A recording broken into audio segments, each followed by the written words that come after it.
This is a notebook cover from a notebook my mom gave me when I first began teaching. It says the influence of a good teacher can never be erased. And that was something that I make sure I put on my wall every year to remind myself that as a good teacher, my influence can never be erased. My mom inspired me to become a teacher.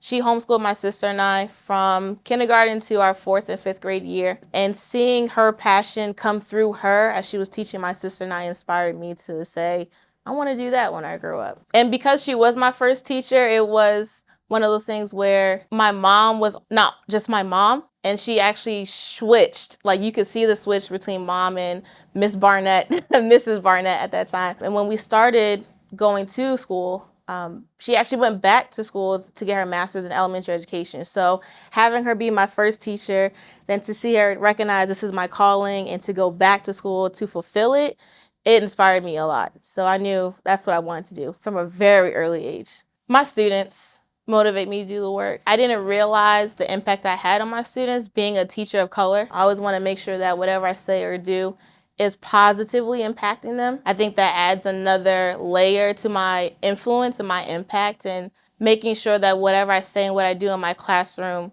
is a positive reflection of who I am, and it has a positive impact on them. They have taught me a lot over the 5 years, because the year I'm in right now, I am not the same teacher I was my first year, and I can only attribute that to my students helping me grow.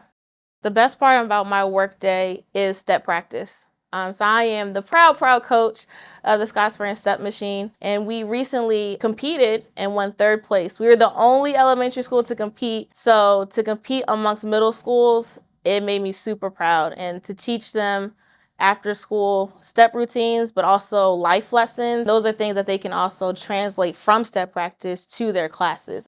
I teach because I enjoy insisting in the development of young minds. Outside of the academics, children need to be fed emotionally and socially. I know when people say, oh, you're a teacher, it comes with a negative connotation.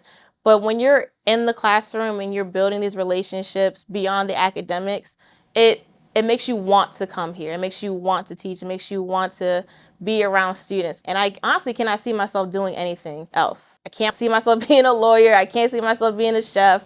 It's like education and working with children is where I feel like I'm supposed to be. My name is Tiana Barnett, and this is why I teach.